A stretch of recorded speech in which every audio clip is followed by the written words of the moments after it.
DBC নিউজের নিয়মিত আয়োজন সংবাদ সম্প্রসারণে সবাইকে স্বাগত জানাচ্ছি আমি শোভন আরেফ। দিনের বাছাই করা সংবাদ এবং এর পর্যালোচনা নিয়ে সংবাদ সম্প্রসারণে আজকে অতিথি হিসেবে অনলাইনের মাধ্যমে আমাদের সাথে যুক্ত আছেন বিএফইউজের সভাপতি জনাব রুহুল আমিন গাজী এবং সিনিয়র সাংবাদিক জনাব আশরাফ কায়সার। স্বাগত জানাচ্ছি আপনাদের দুজনকেই। আমরা শিরোনামটি এরকম করেছিলাম যে বিএনপির দুজন সিনিয়র নেতা বক্তব্য দিয়েছেন। তারা বলেছেন যে নিজের স্বার্থেই বাংলাদেশকে ভাসাচ্ছে আর ডোবাচ্ছে ভারত। পানির ন্যায্য হিস্যার প্রয়োজনে তারা আন্তর্জাতিক পর্যায়ে যেতে চায়। পানি নিয়ে যে বিশেষ করে সাম্প্রতিক সময়ের যে বন্যা, সেখানে ভারতের ভূমিকা নিয়ে আমরা তীব্র আলোচনা সমালোচনা দেখছি, বিশেষ করে সামাজিক যোগাযোগ মাধ্যমে। সেখানে বাংলাদেশের যে অবস্থান নেওয়া দরকার কিংবা যে ভূমিকা, সেটি সঠিকভাবে নিতে পেরেছে কিনা, শুরুতে রুহুল আমিন গাজী আপনার কাছে যদি আসি। ধন্যবাদ আপনাকে। আমরা আসলে কথা বলা আমাদের একটা অভ্যাস। আমরা ঘটনার পূর্বাপর না জেনে কথা বলি। বাংলাদেশের বন্যা এটা নতুন কোনো ঘটনা এবং এটা নতুন কোনো বিষয়। বাংলাদেশের বন্যা আমরা ছোটবেলা থেকে দেখে আসছি এবং এটা চলে আসছে। তো সাম্প্রতিক বন্যাটা একটু বেশি আকারে ধারণ করেছে এবং এটা ভারতে অতিবৃষ্টি হয়েছে, সেখানে পানি ওভারফ্লো করে বাংলাদেশে প্রবেশ করছে নিশ্চয়, এবং সর্বশেষ যেটা ফারাক্কার বাঁধগুলি খুলে দিয়েছে। এতে ভারতে পানি প্রবাহটা বাংলাদেশে বাড়বে, এটাই সব বাড়ার ফলে আমাদের এই ভাদ্র মাসটাই বেশি কষ্ট হয় বন্যায়, আশ্বিন মাসে খুব একটা থাকে না। এই সময়টা এই বাড়তি পানিটা আমাদেরকে বেশি কষ্ট দিচ্ছে। আর আমাদের নিজস্ব বৃষ্টিপাত তো আছেই, তার নিজস্ব ভারী বৃষ্টিপাত আষাঢ় শ্রাবণ ভাদ্র আশ্বিনের কিছু অংশ মিলে অর্ধেক পর্যন্ত এই বৃষ্টিপাত বাংলাদেশে থাকে, কারণ এটা প্রাকৃতিক সৌন্দর্য। এটা থাকার ফলে হচ্ছে কি আমাদের নদী নাদাগুলি এমনিতেই এই বিভিন্ন বাঁধের কারণে ভরাট হয়ে গেছে, ফলে পানি যে ধারণ ক্ষমতা সেইটা আমাদের কমে গেছে। আমরা অতীতে এই যে ফারাক্কা বা ভারতে অতিরিক্ত বন্যা দেখা দিলে সেই পানি আমাদের কাছে আসবে, এই জন্য আমাদের যে বিকল্প ব্যবস্থা গ্রহণ করা উচিত ছিল সেটা কিন্তু আমরা গ্রহণ করি। নিজেদের দোষটাকে দেখা দরকার। কারণ আমরা কিন্তু এই যে নদীগুলি ভরাট হয়ে গেছে সেগুলি কিন্তু আমরা খনন করে ধারণ ক্ষমতাটা বাড়াইনি, এটা একটা বড় সমস্যা হয়ে গেছে আমাদের। দ্বিতীয় কথা হলো ভারত কোথা কোথা দিয়ে পানি আসতে পারে এটা কিন্তু আমাদের জানা, সেই জায়গাটিতে আমরা প্রোটেকশন নেই, যে আমরা যেই কারণে আমাদের এই পানিটা ঢুকে আমাদেরকে বেশি ক্ষতিগ্রস্ত করতে, এই যে আমরা প্রোটেকশন নিলাম না, নদী খনন করলাম না, এই দায়টা তো স্বীকার করতে হবে। এখন আমরা বন্ধুত্বের হাত বাড়িয়ে দিয়েছি বরাবরই, এখনো বাড়িয়ে দিয়েছি, ওই বর্তমান সরকারও বাড়িয়ে দিয়েছে, কোনো সন্দেহ নেই। কারণ বিশাল প্রতিবেশী দেশ, আপনি বন্ধুত্ব না করে কি করবে, শত্রুতা করার কোনো সুযোগ। কিন্তু বন্ধু সুলভ আচরণ করার ক্ষেত্রে তাদের বক্তব্য হলো যে আমরা জানিয়েছি, বাংলাদেশে বলছে জানায়নি। এখন ফারাক্কার বাঁধ খোলার ক্ষেত্রে তারা বলছে খুলে দিস, দায়িত্ব আছে, কারণ তাদের পানি যখন অতিরিক্ত বেড়ে যায় ফারাক্কা তারা খুলবে, তারা তো তাদের মানুষের অসুবিধা করে আপনার সুবিধা করবে না, এটাই তো স্বাভাবিক। কিন্তু আমাদের দায়িত্ব ছিল যে এইসব কারণে আমাদের যে সমস্যাগুলি দেখা দিবে সেগুলি সমাধান করার জন্য গত 15 বছর 20 বছর 30 বছরে আমরা কোনো উদ্যোগ গ্রহণ করি না, এটা হচ্ছে আমাদের ব্যর্থতা। না, মানে সেই সাথে অভিন্ন নদীর পানি বন্টনের নিয়ে তো দীর্ঘদিনের আলোচনা চলছে। সেই জায়গাটিতে কি এখন বাংলাদেশের, এখন একটি অন্তর্বর্তীকালীন সরকার যদিও, এখন একটি শক্ত অবস্থানে যাবার সুযোগ রয়েছে কিনা? না, এটা তো যাওয়ার সুযোগ রয়েছে এই কারণে, কারণ রাজনৈতিক দলগুলি কিন্তু সব কাজ করতে পারে নানান কারণে, আপনি জানেন আমিও বুঝি। যেহেতু বর্তমান সরকার একটা অন্তর্বর্তীকালীন সরকার, তাদের সময়টা হচ্ছে উপযুক্ত সময় যে আন্তর্জাতিক ফোরামে বিষয়গুলি তুলে ধরে যাদের একটা নিশ্চয় ইচ্ছা অভিন্ন নদীর পানি কিভাবে বন্টন হবে এবং এই ধরনের সমস্যা দেখা দিলে কিভাবে সেটা মেনটেন করা হবে। আমি মনে করি বর্তমান সরকার খুবই ক্যাপাবল, খুবই যোগ্য সরকার। তারা এই ব্যবস্থাটা উদ্যোগ নিলে আমার মনে হয় উভয় দেশ মিলে ত্রিপক্ষ বৈঠকের মাধ্যমে একটি সমস্যার সমাধান হতে মানে পারে। সেই সুযোগটা তাদের অনেক বেশি রয়েছে। অনেক ধন্যবাদ জনাব রুহুল আমিন গাজী আপনার বক্তব্যের জন্য। আশরাফ কায়সার, আপনার কাছে যদি আসি, আমরা বন্যা পরিস্থিতি দেখছিলাম যে কোথাও কোথাও উন্নতি হচ্ছে, বিশেষ করে ফেনী, কুমিল্লায়, কিন্তু নোয়াখালী, লক্ষ্মীপুর, চাঁদপুরে আমরা অবনতি দেখছি। ফারাক্কার কথা তো বলাই হয়েছে, এবং নতুন নতুন চ্যালেঞ্জ আসছে। আবার কোথাও কোথাও সমন্বয়ের অভাব অভিযোগও রয়েছে। আজকে আমরা একটি উচ্চ পর্যায়ের মিটিংয়েও দেখেছি, সেই খবরটিও আমরা সারাদিনে প্রচার করেছি। সব মিলিয়ে আপনার কাছে কি মনে হয় ঠিক এই মুহূর্তে কি করণীয় এই বন্যা মোকাবেলা, এবং সেই সাথে পানি বন্টন নিয়ে এক ধরনের আলোচনা যেটা চলছে, সেখানেও আপনি মতামত রাখতে পারেন। দুর্যোগ ব্যবস্থাপনায় বাংলাদেশ পৃথিবীতে খুব আলোচিত দেশ, এবং বাংলাদেশ সব ধরনের দুর্যোগ মোকাবেলা করে অভ্যস্ত। সেটি ঘূর্ণিঝড় হোক, সাইক্লোন হোক, এবং বন্যা হোক। এবারের যে ঘটনাটি ঘটেছে যে আমাদের খুব দ্রুত পানি বেড়ে গেছে, এবং প্রতিবেশী দেশ যদি 8-10 ঘন্টা আগেও আমাদেরকে এই ব্যাপারে সতর্ক করতো, তাহলে হয়তো আমরা 8-10 ঘন্টা হলেও সময় পেতাম। যেটি ঘটেছে যে হ্যাঁ, তাদের ওখানে পানি বেড়ে গেছে এবং সেই পানি তারা ছাড়বে, এটি নিয়ে কোনো দ্বিমত নাই। অতীতেও তারা করেছে, এমন না যে এই প্রথম তারা করছে। এটি নিয়ম। উজান এবং ভাটির দেশের সম্পর্কের এই বাস্তবতা আমাদেরকে মেনে নিতে হবে। তবে আমরা প্রতিবেশী দেশের কাছ থেকে প্রত্যাশা করি যে একটি নির্দিষ্ট সময়ে তার জনগণকে যখন জানানো হয়, তখন যদি আপনি প্রতিবেশী দেশকে জানান, তাহলে ক্ষয়ক্ষতির পরিমাণ কমতে পারে, দুর্ভোগ কমতে পারে, প্রস্তুতি নেওয়ার সুযোগ বাড়তে পারে। এবার মনে হয়েছে সেই কাজটি করা হয় নাই। এই কাজটি না করার আরও একটি প্রেক্ষাপট হতে পারে, যেহেতু 15 বছর তারা অভ্যস্ত ছিল বাংলাদেশে এক ধরনের সরকার, যেই সরকারের সাথে তাদের দারুণ সখ্যতা ছিল, এবং যেই সরকারের পরপর 3টি নির্বাচন, তারা নির্বাচন না হওয়া সত্ত্বেও, ভোট না হওয়া সত্ত্বেও তাদেরকে নির্বাচিত ঘোষণা করেছে তাদের সুবিধার জন্য। আমি ব্যক্তিগতভাবে ভারতের এই ভূমিকা পছন্দ করিনি, এবং একটি দেশের গণতন্ত্র ধ্বংস করার জন্য প্রতিবেশীর ভূমিকার বিচার কি হতে পারে, এটি আমাদের ভাবতে হবে, এবং আন্তর্জাতিক আদালতে যাওয়ার সুযোগ থাকলে আমাদের যেতে হবে। কেননা আমাদের গণতান্ত্রিক অধিকার, ভোট দেওয়ার অধিকার, এবং আমাদের নিজের নির্বাচিত সরকার নির্বাচন করার অধিকার আমার সাংবিধানিক অধিকার, এবং প্রতিবেশী একটি রাষ্ট্র ওই অধিকারে হস্তক্ষেপ করতে পারে কিনা, এই প্রশ্নটি আমি তুলতে চাই। একই প্রশ্ন আমি তুলতে চাই যে অভিন্ন নদী, যে 54টি নদী আমাদের রয়েছে, সেটির ব্যবহার বিধি, পানির হিস্সা, এগুলো নিয়েও আন্তর্জাতিক আইন কানুন রয়েছে। আমার ধারণা গত সরকারটি এইসব আইন কানুনের ধারে কাছ দিয়েও যায়নি, কেননা তারা বলেছিল ভারতের সাথে আমাদের সম্পর্ক রক্তের, এখন অনেক অধিকার চাইতে যাওয়াটাও লজ্জার। আমি মনে করি তাদের এই অবস্থানটি বাংলাদেশ রাষ্ট্রের পক্ষে যায় নাই। আমি যেহেতু বাংলাদেশের একনিষ্ঠ সমর্থক, এবং আমি মনে করি যে এই সরকারের, অন্তর্বর্তী সরকারের সুযোগ রয়েছে অভিন্ন নদীর, 54টি নদীর ব্যাপারে শুধুমাত্র অতিবৃষ্টির সময় কি ব্যবহার বিধি সেটি না, স্বাভাবিক সময়েও আপনি ন্যায্য হিস্সা পাচ্ছেন কিনা। কেননা এই আলোচনা আরেকবার উঠবে যখন আপনি খরার মুখে পড়বেন, কেননা তখন তারা পানি আটকে রাখবে তাদের কৃষিকাজের জন্য, জমিতে সেচের জন্য, এবং আপনি পানির সংকটে ভুগবেন, এবং আপনাকে বড় বড় নদী দেখানো হবে যে চর পড়ে গেছে, পদ্মা থেকে শুরু করে সব জায়গায়। তখন কিন্তু আবার একই আলোচনা হবে। আমার ধারণা প্রতিবেশীর সাথে আপনার সম্পর্ক একটা দারুণ সখ্যতা এবং সমান্তরাল সম্পর্ক তৈরি হতে হবে। ভারতকে অভ্যস্ত হতে হবে যে বাংলাদেশ নামক একটি রাষ্ট্রের সাথে চোখে চোখে তাকানোর অভ্যাস করতে, অতিরিক্ত সুবিধা না নিতে, এবং মনে রাখতে হবে যে তার প্রতিবেশী সুলভ আচরণ আমাদের কাছে প্রত্যাশিত।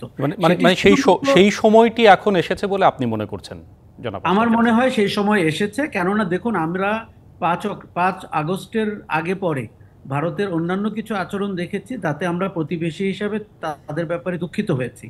তারা বলেছে যে বাংলাদেশে শেখ হাসিনা সরকারের পলায়নের পরে অলমোস্ট একটি ইসলামিস্ট সরকার এসছে। সেটি ভারতীয় সরকার যেরকম ইশারা ইঙ্গিতে বলেছে, ভারতীয় মূলধারার গণমাধ্যম, যেটি আমাদের গণমাধ্যমের মতোই তাবেদার গণমাধ্যম হিসাবে ভারত সরকারের সাথে যুক্ত, তারা একই জিনিস প্রচার করেছে। দ্বিতীয়, তারা যেটি করেছে, সংখ্যালঘুদের উপরে নির্যাতন হচ্ছে বলে প্রচার করেছে। যদিও বাংলাদেশে 5 আগস্টের পরিবর্তনে আপনি যেরকম করে আশঙ্কা আমরা করেছিলাম, সেই রকম কোনো প্রতিক্রিয়া আমরা দেখিনি। একজন হিন্দুও সীমান্ত পার হয়ে যায়নি বলে আসামের মুখ্যমন্ত্রী বলেছেন। কিন্তু আমরা এই আয়োজনটি দেখেছিলাম, তোড়জোড়টি দেখেছিলাম, তাতে ভারতের ব্যাপারে আমাদের সন্দেহ দানা বেঁধেছে যে ভারত অন্তর্বর্তী সরকারকে কতটুকু সহযোগিতা করবে, অথবা ভবিষ্যতে বাংলাদেশের জনগণ জি। যাদেরকে নির্বাচিত করবে তাদেরকেও ভারত কতটা সমীহ এবং সম্মানের চোখে দেখবে। ভারতের ব্যাপারে আপনাকে অত্যন্ত যৌক্তিক অবস্থানে থাকতে হবে, অতীত টানা যাবে না, অপ্রয়োজনে বিরোধিতা করা যাবে না। ভারতের সাথে ব্যবসা করে আমরা আমাদের আয় উপার্জন করতে চাই, ভারতকে ট্রান্সশিপমেন্ট দিয়ে আমরা রাজস্ব আদায় করতে চাই, ভারতের সাথে সীমান্তে যেন একটি লোকও মারা না যায় সেটি নিশ্চিত করতে চাই, এবং নদীর পানির হিস্সা আদায় করতে চাই। তার জন্য আপনার আন্তর্জাতিক যে কোনো দরবারে যেতে হলে যেতে হবে। একদম স্পষ্ট জনাব আশরাফের কাছে ধন্যবাদ। আমরা একটা বিরতি নিতে চাই, বিরতির পরে ফিরে এসে বাকি যে বিষয়গুলো রয়েছে কিংবা বন্যা নিয়েও আমরা আলোচনা করতে পারি, সেগুলো নিয়ে আপনাদের মতামত শুনবো। আমরা ফিরবো কিছুক্ষণের মধ্যে সংবাদ সম্প্রসারণে, থাকুন আমাদের সাথে। বিরতির পরে আবারও ফিরে এলাম আমরা সংবাদ সম্প্রসারণে। অতিথি হিসেবে বিএফইউজের সভাপতি জনাব রুহুল আমিন গাজী এবং সিনিয়র সাংবাদিক জনাব আশরাফ কায়সার আছেন আমাদের সাথে। আবারও স্বাগত জানাচ্ছি আপনাদের দুজনকে। বন্যা পরিস্থিতি, ভারতের সাথে অভিন্ন নদীর পানি বন্টন, হিসা, এগুলো নিয়ে আলোচনা করছিলাম। আদালত অঙ্গনের একটি খবর আমরা প্রচার করলাম, যেটি শিরোনামটা অনেকটা এরকম ছিল যে আওয়ামী লীগকে নিষিদ্ধের পরিকল্পনা নেই এবং অন্তর্বর্তী সরকারের মেয়াদ নির্ধারণ করতে পারে না আদালত। একটি রিটের শুনানির পরিপ্রেক্ষিতে অ্যাটর্নি জেনারেল তিনি এই মন্তব্য করেছেন। আমি আশরাফ কায়সার আপনার কাছে যদি আসি, মানে আমরা এই যে ক্ষমতার পালাবদলের কথা বলছিলাম, তারপর আদালত কতটা স্বাধীনভাবে চলছে বা এই সরকার তার প্রভাব আদৌ আইন অঙ্গনে রাখছে কিনা, মানে এখন কি এরকম মন্তব্য করার সময় এসেছে? কিংবা আজকে আমরা যে রিটের শুনানির পরিপ্রেক্ষিতে অ্যাটর্নি জেনারেলের মতামত শুনলাম, সেটির পরিপ্রেক্ষিতে কি বলা যায়? এখনো এরকম মন্তব্য করার সময় এবং সুযোগ হয়নি, এবং আমি আশা করব যে আদালত যেন তার পথ খুঁজে পায় বাংলাদেশে। কেননা আপনি জানেন আদালতও পথহারা হয়ে গেছিল বিগত সরকারটির সময়ে, এবং একটি ফ্যাসিবাদী শাসন যেমন করে সর্বাঙ্গকে একীভূত করে ফেলে, প্রশাসন, বিচার বিভাগ এবং আপনার পার্লামেন্ট, অন্যান্য, গত সরকারটি তাই করেছিল। এবং আদালত সাংঘাতিকভাবে প্রশ্নবিদ্ধ হয়েছিল এবং বলা হয়েছিল যে সরকার যা চায় আদালত তাই করে, এবং আদালতের নিজস্ব বিচার বিবেচনা, চিন্তা ভাবনা এবং আইনি বিচারবোধ কিছুই কাজ করছিল না।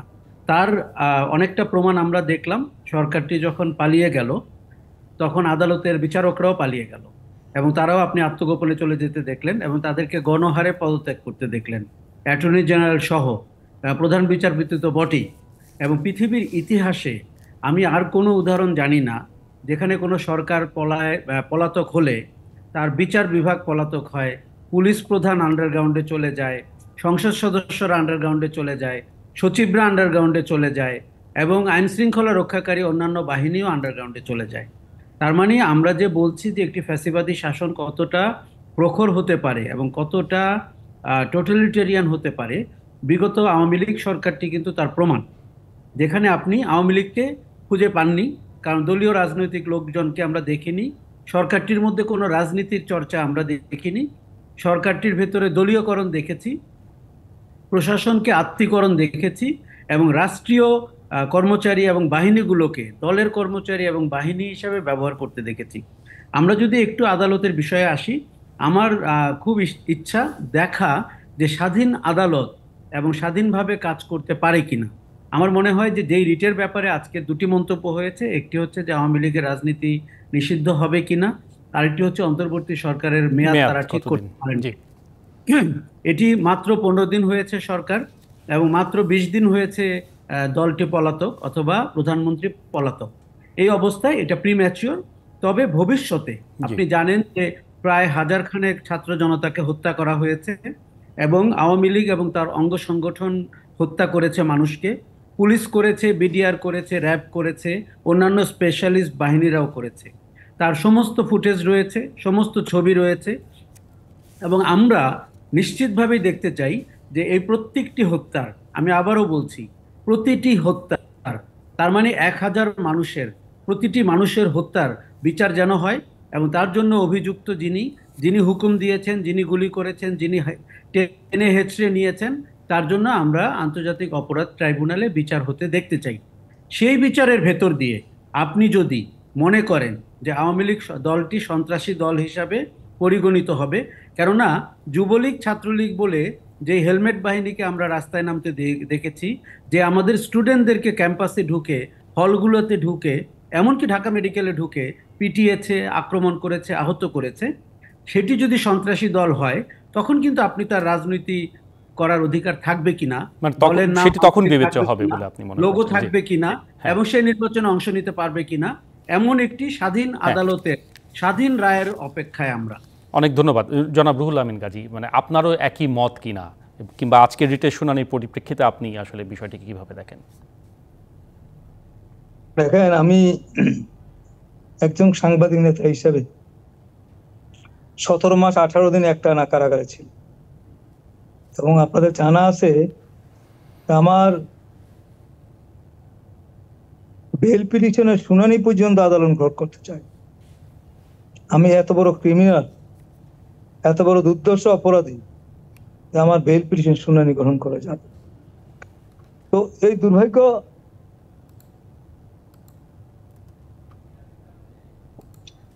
বুঝতে চাই যে বাংলাদেশে একটা স্বাধীন বিচার ব্যবস্থা প্রতিষ্ঠিত হয়েছে। আপনারা যারা এখন আছেন, ভুল করেছেন, অনুতপ্ত হন।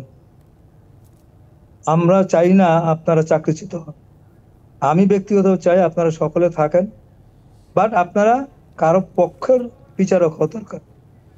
আপনারা বাংলাদেশের মানুষের পক্ষে বিচার হবে, ন্যায় বিচারের পক্ষে বিচার হবে, সাংবিধানিক যে দায় দায়িত্ব রয়েছে সেটা আপনারা পালন করবেন। তাহলেই বাংলাদেশের মানুষ খুশি। তা না হলে অতীতে অ্যাটর্নি জেনারেল অফিস থেকে যেভাবে ডিক্রিশন দিয়ে বিচারকদেরকে রায় দেওয়ার কথা বলা হতো এবং পাল্টিয়ে দেওয়া হতো, এবং আপিল ডিভিশন ছিল তো একটা স্টেজ বেঞ্চ। মানে আপনি যদি কোনো মতো হাইকোর্ট পার হন, আপিলে গিয়ে আর আপনার কোনো পার হওয়ার কোনো সুযোগ নেই, কারণ সেইটা সরকারের একেবারে ইচ্ছা ইচ্ছা ইচ্ছা। আপনি দেখেন, একটা মামলা আমি বলতে চাই, সাবেক 3 বারের প্রধানমন্ত্রী বেগম খালেদা জিয়া, বেসিক কোর্ট তাকে রায় দিল যে 5 বছরের, আপনি সেটাকে বানিয়ে দিলেন কি 10 বছর। আপনি হয় মামলাটি গ্রহণ করবেন, না হলে এটা খারিজ করে দেবেন, আপনি ওই 5 বছর থাকবেন। কিন্তু আপনি মামলাটাকে, যিনি আবেদন করলেন তার আবেদনের প্রেক্ষিতে তারে আরো 5 বছর সাজা বাড়িয়ে দিন, অথচ যেই টাকাটা আপনি বলছেন সেই টাকাটা কিন্তু এখনো ব্যাংকে আছে, ওই টাকাটা খরচ হয়নি।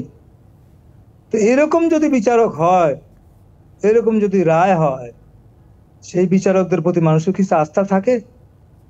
আমরা চাই জি, এখন যে বিচার ব্যবস্থা যা চালু হয়েছে সেটা একটা ন্যায় বিচারের প্রতীক হিসেবে গড়ে উঠুক। একটি মানুষ যেন এই চিন্তাটা করে, কারণ মানুষের সরকার থেকে শুরু করে বিরোধী দল থেকে শুরু করে সকল নির্যাতন থেকে বাঁচার জন্য মানুষ কিন্তু আদালতে দৌড়ায়। মানে সেই আস্থার জায়গাটি যাতে ফিরে আসে, সেই কারণে আস্থার জায়গায় যাতে তৈরি হয় জি, সেটা বিচারকরা করুক, এটি আমরা চাই। অনেক ধন্যবাদ জনাব রুহুল আমিন গাজী, ধন্যবাদ আশরাফ কায়সার। আমরা আরও একটি বিরতির পরে ফিরবো, বাকি বিষয় নিয়ে আলোচনা হবে, ফিরছি কিছুক্ষণের মধ্যে। আমরা আলোচনায় ফিরে এলাম সংবাদ সম্প্রসারণে। বিএফইউজের সভাপতি জনাব রুহুল আমিন গাজী এবং সিনিয়র সাংবাদিক আশরাফ কায়সার আছেন আমাদের সাথে। আবারও স্বাগত জানাচ্ছি। আলোচনার শেষ দিকে, খুব বেশি সময় হয়তো পাবো না। আমাদের খবরটি ছিল এরকম যে অতিরিক্ত আইজি কৃষ্ণপদ রায় সহ 3 পুলিশ কর্মকর্তাকে বাধ্যতামূলক অবসরে পাঠানো হয়েছে এবং 24 জন পুলিশ সুপার এবং ডিএমপির 3 জন অতিরিক্ত কমিশনারকে প্রত্যাহার করা হয়েছে। আশরাফ কায়সার, মানে বিগত সরকারের দলীয়করণের শৃঙ্খল ভাঙার একটা স্বাভাবিক তাগিদ তো আমরা দেখছি, পুলিশ সহ প্রশাসনের বিভিন্ন পর্যায়ে আমরা রদবদল দেখছি প্রতিদিনই, কিন্তু আইন শৃঙ্খলা পরিস্থিতির কেউ স্বাভাবিক করতে গেলে এই ধরনের রদবদল কোনো প্রভাব ফেলবে কিনা যদি জানাতেন। আমার মনে হয় একেবারেই প্রভাব ফেলবে না, বরং এই ধরনের রদবদল ছাড়া আমরা যেই পুলিশ কে আশা করি, যারা জনগণের সেবা করবে, জনগণের বন্ধু হবে, তাকে কিন্তু আমরা খুঁজে পাচ্ছিলাম না। বিগত সরকারটির সময় বাংলাদেশ পুলিশকে দেখে মনে হতো তারা গ্যাংস্টার, এবং গ্যাংস্টাররা যেভাবে কথা বলেন, যেভাবে শারীরিক অঙ্গভঙ্গি করেন, যেভাবে সম্পদ বিত্ত আহরণ করেন, এবং যেভাবে ক্ষমতার চর্চা করেন বেআইনিভাবে, মূলত আমরা আইন শৃঙ্খলা রক্ষাকারী বাহিনী পুলিশকে সেগুলো করতে দেখেছি। কেননা আপনি জানেন, সরকারটি একটি মাফিয়া সরকারের মতো পরিচালিত হয়েছে। গুটি কয় মানুষ সিদ্ধান্ত নিতেন এবং গুটি কয় মানুষ আমাদের ভাগ্য নিয়ন্ত্রণ করতেন, এবং ওই রাষ্ট্রে আওয়ামী লীগ সরকারের অধীনে ওই রাষ্ট্রে জনগণের সমান আইনগত সুবিধা ছিল না, সুযোগ ছিল না, নাগরিকদের অধিকারও ছিল না। এই যে কৃষ্ণপদ রায় অথবা হাফিজউদ্দিন অথবা আপনি মহিদুদ্দিনের কথা বললেন, আমরা গণমাধ্যমেই তাদেরকে দেখেছি তারা কোনো কোনো বিষয়ে কিভাবে কথা বলেছেন। কৃষ্ণপদ রায়কে আমরা দেখেছি গণ আন্দোলনের ব্যাপারে কি ভূমিকা নিয়েছিলেন, এবং তাদেরকে আমাদের রাষ্ট্রের পুলিশ মনে হয়নি, জনগণের পুলিশ মনে হয়নি, তাকে দলীয় কর্মী মানে ছাত্রলীগ পুলিশ অথবা পুলিশ লীগ মনে হতো। তাদের প্রত্যেককে শুধুমাত্র অবসর দেওয়া বা প্রত্যাহার করা বা বরখাস্ত করা যথেষ্ট হবে না। বাংলাদেশ আইন অনুযায়ী তাদেরকে তাদের অপরাধের জন্য বিচার করতে হবে, এবং আমরা দৃষ্টান্তমূলক বিচার দেখতে চাই, যাতে ভবিষ্যতে কেউ পুলিশের পোশাক পরে এই পদ পদবি ব্যবহার করে বেনজির না হতে পারেন, হারুন না হতে পারেন, কৃষ্ণপদ না হতে পারেন।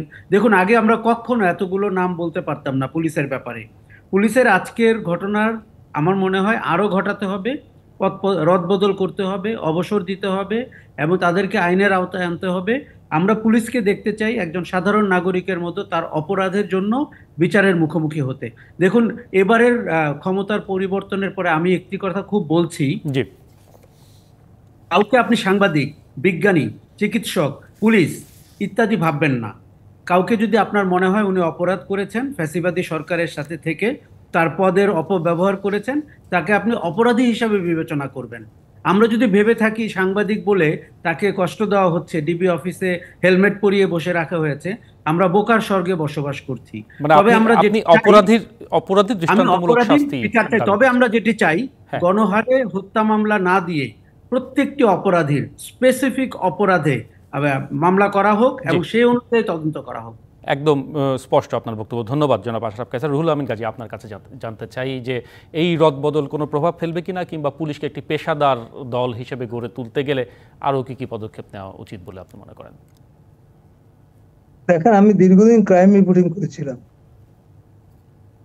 আমি এই সরকারের আমলে আগে কখনো কোনো পুলিশ বাহিনীকে এরকম দলীয় বাহিনীতে পরিণত হতে দেখিনি। দুর্ভাগ্য আমাদের জাতির। আপনি রাষ্ট্রের প্রজাতন্ত্রের কর্মচারী, আপনি বলতেছেন বিএনপি জামাত এটা করেছে, আপনার কি বলার এখতিয়ার আছে?